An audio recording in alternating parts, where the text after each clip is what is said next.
guys, I'm going to teach you the last bit I have to teach you about weight, measurement, capacity, all that things, but real quick, let's review. So we have length, how long it is. You did practice that with the rulers.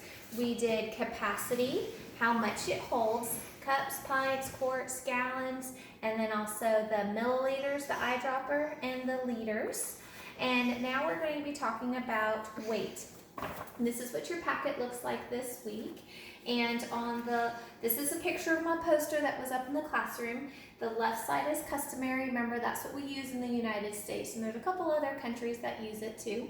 And then the right side is the metric system. That's the one that the rest of the world uses and the scientists also use. I'm going to talk about the metric side first because we've done that a little bit all year long when we've talked about science. So, hold it up. Might have a newbie videographer today, so bear with us. Okay, so the first, please hold it still. I am. So the first one is grams. In the metric system, we only have 2 units, grams and kilograms. So the first one is a gram, and you're used to, remember how we have these in the classroom? These are grams, and this is a 1 gram, and we decided that 1 gram is about similar to a paper clip. So when you think of grams, think of something very, very light. Then the only other measurement they have is a kilogram. And a kilogram is much bigger. A kilogram would be 1,000 of these. And a paper clip is also about this, the weight of 1 piece of paper. And the kilo, the prefix kilo means 1,000. So it takes 1,000 paper clips or 1,000 papers to equal a kilogram. And this is the largest book that I could find here at home. It doesn't have 1,000 pages. This one only has about 650. So a kilogram is more than this dictionary. So if you think of a kilogram as like 1,000 pieces of paper, so a big book. So that's the metric system. And you would have to keep using grams, even if it's like 500 grams, you'd have to keep putting them on there, just like we did with this. You know, sometimes we try a 20 grams and then go, oh, that's too much, that's too, we need less, that kind of thing. So you kind of have to play around with it, but we only have grams and kilograms. Okay, in the United States, the customary part of the weight is ounces and pounds. Those are the most ones that we use. And if you guys remember seeing these in the classroom, these are the ounces. One of these is an ounce, and then this was our pound. And it actually,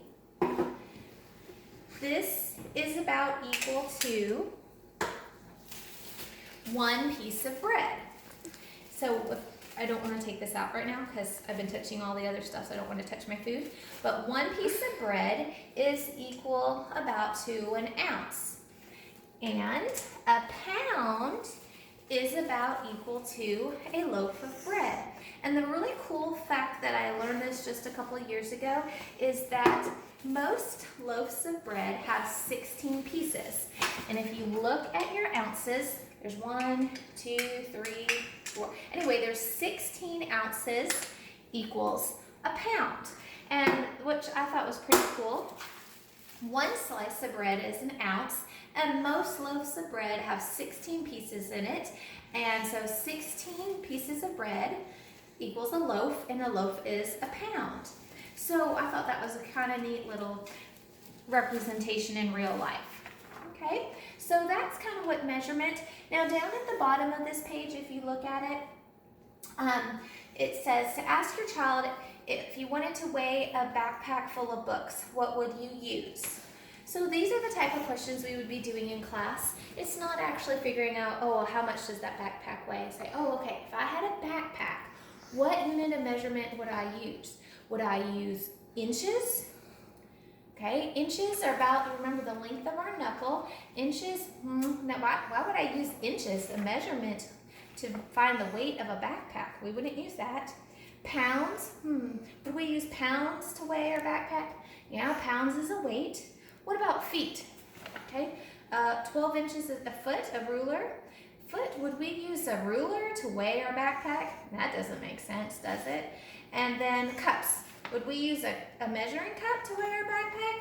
No, so that's when you can use your X and you can think about it. I'm going to do a video next about some of these type of choices where you have to think about, oh, well, if I'm going to find the length of my fence, what would I use? So we're going to do a little activity like that. So think about it, that kind of thing. What type of measurement would I use? You have to decide if it's weight, capacity, length, that kind of thing. So of your packet, this one called Weight Watchers, you're just gonna circle the answer. If I weigh an apple, would I use ounces or pounds?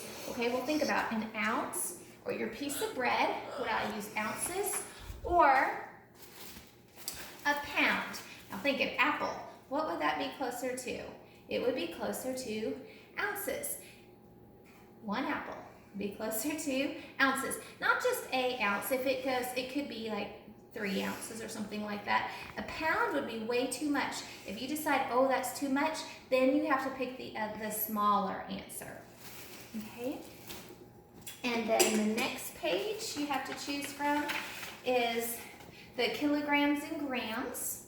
And so remember, grams is something very, very light. It's the paper clip. And a kilogram would be more like a big, heavy, thick dictionary or thing like that with 1,000 pages in it. Okay, so you're just going to circle your best choice there. And then the last page, if you want to use this one, is a multiplication. And this week you get to choose 2 of your 3. But guys, I would really suggest you do the weight ones for me. If you get stuck on it and you can't finish it, you can do the multiplication one. But these first 2 pages in here are the ones that be the last thing that we're learning. So I kind of want to see how if you're understanding, if this video helps you. Okay, I miss you guys. I'll talk to you later. Bye.